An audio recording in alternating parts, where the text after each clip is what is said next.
Hello, my name is Dr. Shamos and today we shall have a very quick video, I believe, which is we're going to be talking about the new cards that just came out for the starter deck of Katakuri. I wanted to talk about this for so long and I've been very excited. Actually, I haven't been, in case you didn't see my post in my channel, I didn't upload videos because I quite literally just want to talk about the purple Katakuri that's coming out. So yeah, I was waiting on the deck, on some reveals, and now we can actually compare them to the cards I designed. If you don't know, previously I made a video where I designed some cards here, where I pretty much explained what my vision was for the deck and which direction I wanted it to take. And now that we have two very good leaks, I believe, we can actually compare them to. Not only that, we'll be doing a deck list at the end of the video. So what we're gonna do here is, first and foremost, I'm gonna be talking about to you guys about what I wanted for the deck, just, you know, a quick resume, and then we'll be comparing to the cards that I designed to the cards that we have as of now, and thirdly and last, we'll be looking at updated deck list and how I think the deck is going to be played. So I have some bullet points here in case I need, just so I don't lose myself too much. So first and foremost, my direction in the video where I designed the cards was I kind of wanted the deck to have better mid-range, because the deck felt very weird. It was a deck that wanted to go mid-range. What I mean mid-range means swarming the board with mid-cost characters, but also it felt like the deck wanted to have some good late game. So it felt pretty weird to play the deck with that in mind. So what I wanted was Bandai to take one of the two directions. You know, you either play more for late game or you kind of just swarm the board. It feels like they are going into the direction of just swarming the board, which I think it's better overall. And I think when it comes to the power creep in the game right now, it feels the best direction. And with that being said, the biggest two requests I had for the deck were to remove the search event. So I wanted something that would remove the search event for another searcher, so we could play the pudding and this new searcher, and that new searcher not be a brick like the event we were using. In case you don't know, the event I'm talking about is we're going to be claiming the One Piece. I think that's the name of the event. And so I wanted something to replace that. My design card was in terms of a 2k counter card that would come up, and instead of searching the top 5, you'd search the top 3, get it, and that would be it. Instead of, you know, with pudding you search the top 5, it would be just a 2k counter card that you search the top 3. I think that's perfect, because at the time I think I designed these cards, I already had the Tsuru of OP16 revealed, and so I thought, you know, this could be the solution to the deck, and it actually was. I was right on the money. So what you guys are seeing right now is the Brulee I designed, and whatever child I choose will be the official announcement Brulee, which instead of being a rare, which I thought it was going to be a rare, is actually a common. Insane. I think with how the power creep is going, I think that's actually not that, it's not that much actually. It actually feels pretty on theme. So yeah, this is the first buff we got. So we actually got the very first request. This was the top 1 request I had, which was to remove the event to have more space, because Katakuri actually has good flexibility cards. It's just you don't really have space for them, and this is just huge. This was my top 1 request and we got it. The next one was to remove Sanji and Pudding. In case you don't know, if you weren't, you should be using Sanji and Pudding, because it was a very good replacement card. So your main target for the 5 Dawn was to go Parasparrow, so you usually wanted to go first and play Parasparrow on your 5 Dawn turn. And then when you went to your 3rd turn, no, your 4th turn, your 7th Dawn turn, whatever, you would be wanting to play Pudding, the 7-cost Pudding, with Parasparrow. Usually wanted to Katakuri, but again, Parasparrow. And if you didn't have Katakuri or Parasparrow, then we would go the Sanji and Pudding. So Sanji and Pudding was to replace, to place in case, like, the deck had 8 searchers, but it still wasn't that consistent. So yeah, the way you kind of found consistency was to have a lot of replacement targets, and Sunshine Pudding was one of them. I kind of hated the card because not that the effect is bad, or obviously you always prefer to play the Parasparrow, but the fact that it costs so much. Like, the card was very expensive for what it actually does for the deck, or did for the deck, and so I felt like purple category players that had to buy it was, you know, kind of wasted money where we could have something better. And guess what? We did get something better, which is the new SR Katakuri. Now, this card is pretty insane. I'll be talking about it a bit better when I start showing you guys the deck list.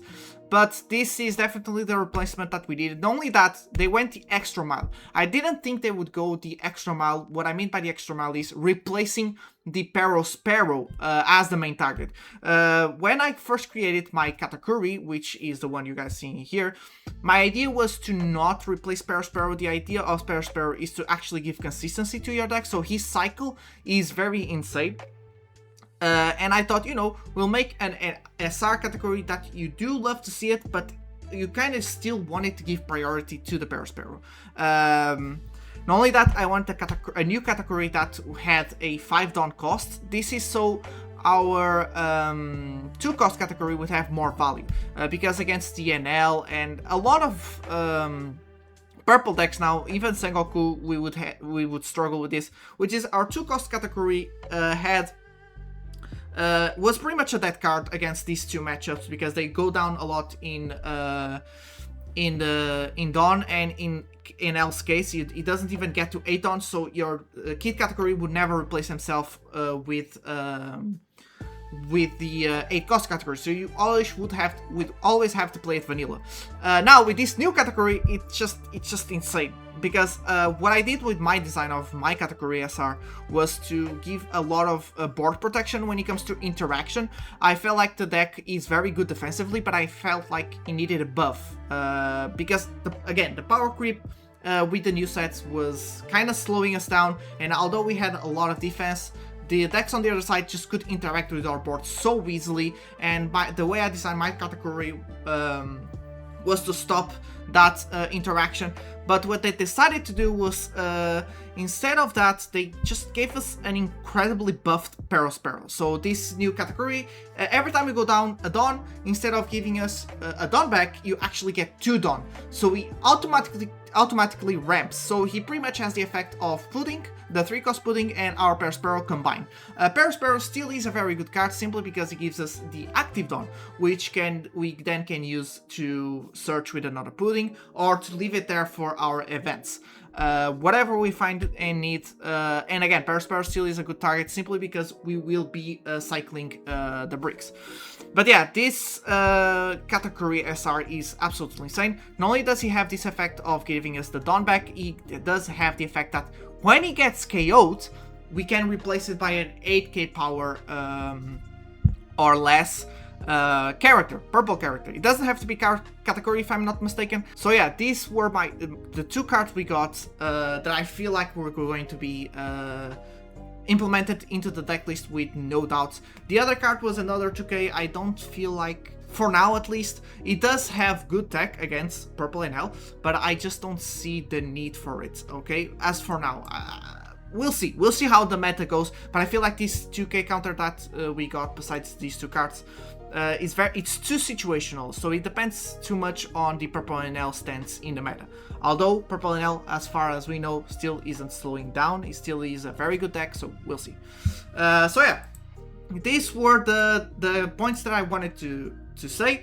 Now let's get into the deck list and go into theorycraft of this deck. By the way, this deck still has an SR coming, and I kind of wanted to hold on to this video and only make this video when we have both SRs, but for now I'm not seeing this SR getting announced anytime soon, and like, this Katakuri SR reveal is already so huge, I just couldn't hold myself and just make a video. So yeah, let's hop into our PTCG sim and see what differences we'll have in the deck. By the way, the deck is much better, by the way. Like, we'll see. We'll get there. See you there. See you soon. Okay, so here we are. I'm actually recording this again because I what I recorded was me messing around with the decklist till I found a decklist that looked fun to play and felt strong to play. Okay. If you guys want me to upload that, just tell me in the comments, and you guys can see me just having fun messing around with many variants that the deck can have, actually. But yeah, let's get into my favorite one. This was the old deck list. Okay, now as you guys can see, Sanjay Pudding is here to replace the targets that we really wanted to see. That is gone. We have here the search event that is gone. We have here Charlotte Lily. She was at 3 because of the purple NL matchup, because purple NL could just like go down 1 Dawn, and all of a sudden our 7-cost Pudding was useless. This was pretty useful. Now it's gone, and this would leave us with this. This is the deck list that I think will be the best one for the purple Kata. I will be now talking about my reasoning behind this. First and foremost, Brule, our new searcher, is actually already here on Sim. I didn't know this. Extreme consistency. Now we have 8 searchers, which both of them have counter. One of them is 2k counters. So yeah, insane. Very good. Now we're playing 4 categories. Why? Because now we have 2 combos, 2 cards that we can combo with. The 8-cost category, which is the one we want, and the 5-cost SR category from the start. This is not the category we'll be using, obviously. It's just because it's not here on the scene yet, so I'm using this one as a proxy. But yeah, you guys get the idea. Yeah, that's it. So I feel like there's no reason to go 3 now. We can actually go up to 4. We're still playing 4 Uzohashis because he's better than Strusen. That's the only reason. And then we're playing 4 Charlotte Pudding simply because she's an extra blocker.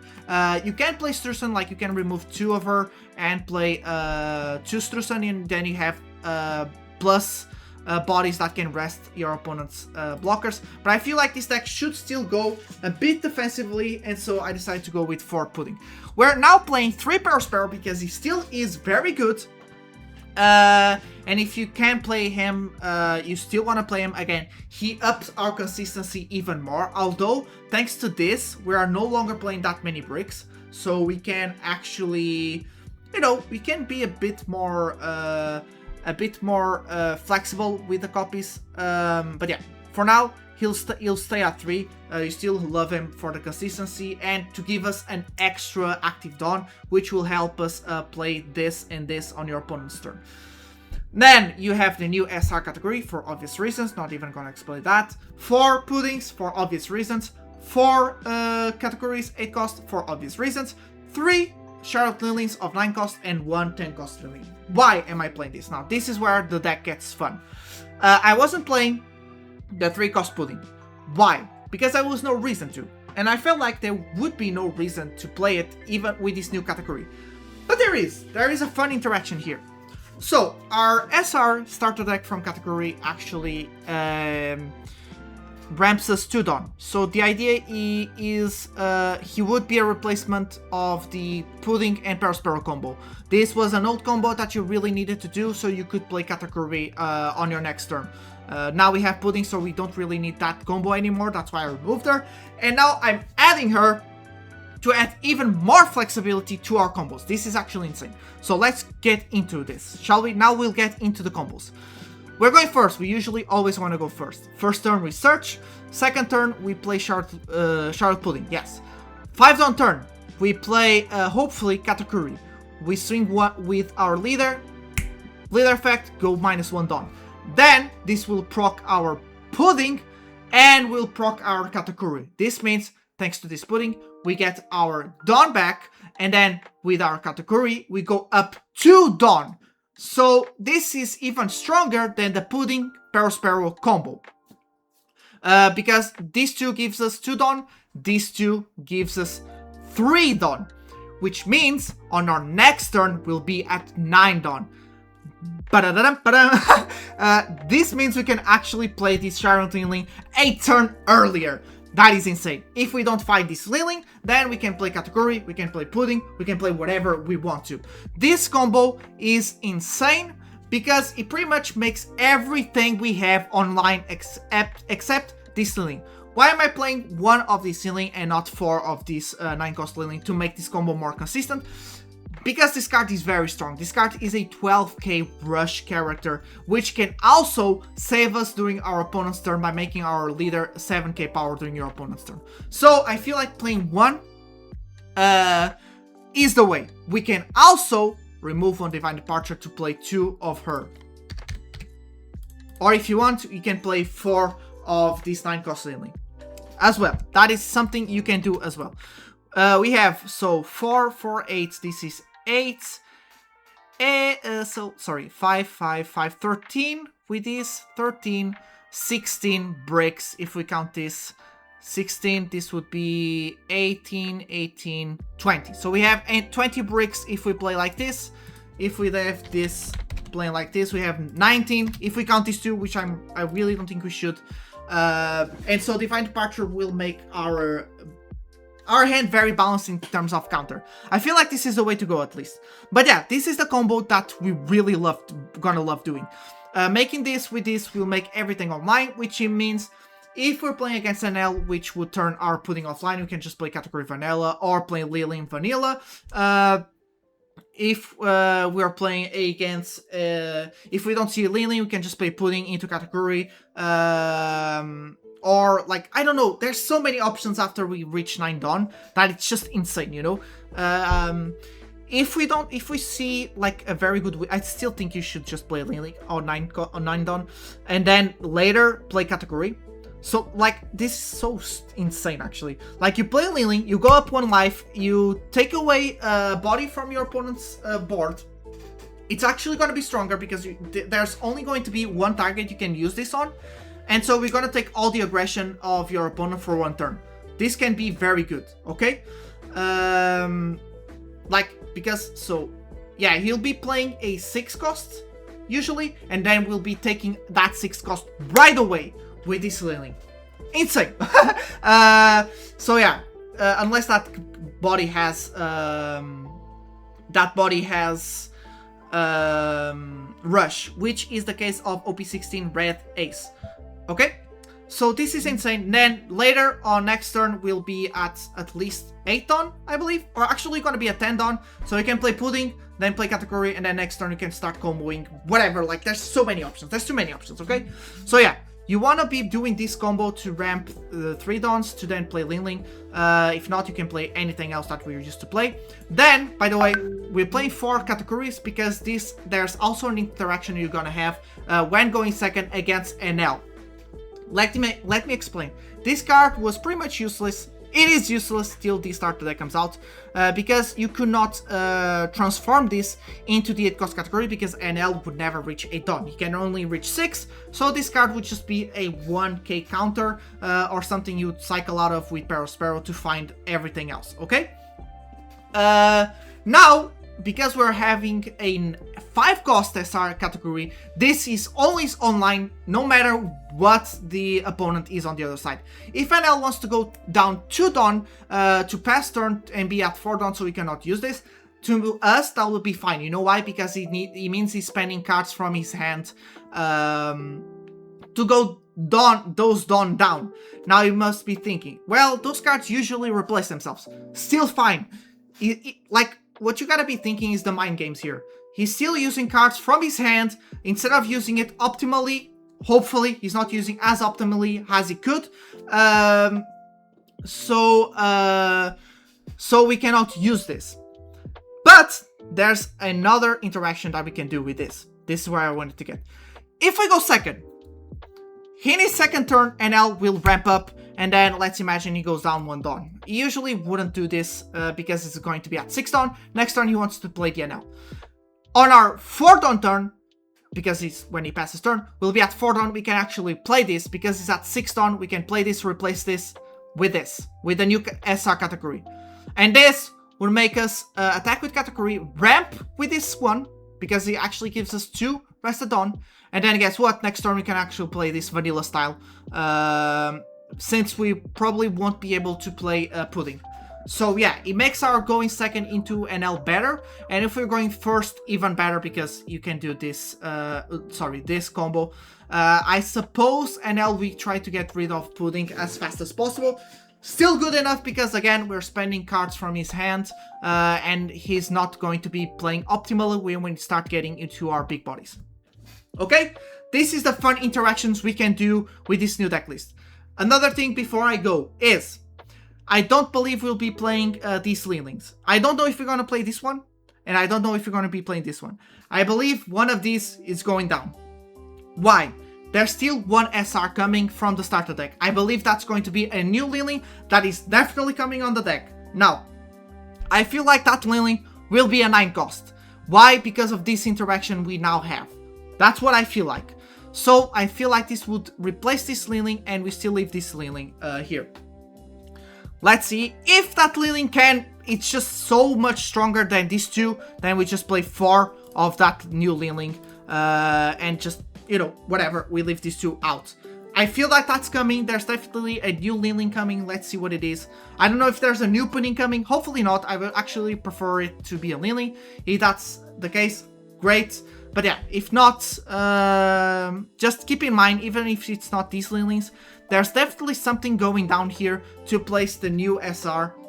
Since like this new SR is so strong, there's just no reason. There's just no reason that we're going to, like, the new Katakuri SR is so strong. I know for sure the other SR coming, maybe it's not another SR coming, that would be pretty bad actually. I would not like to see that.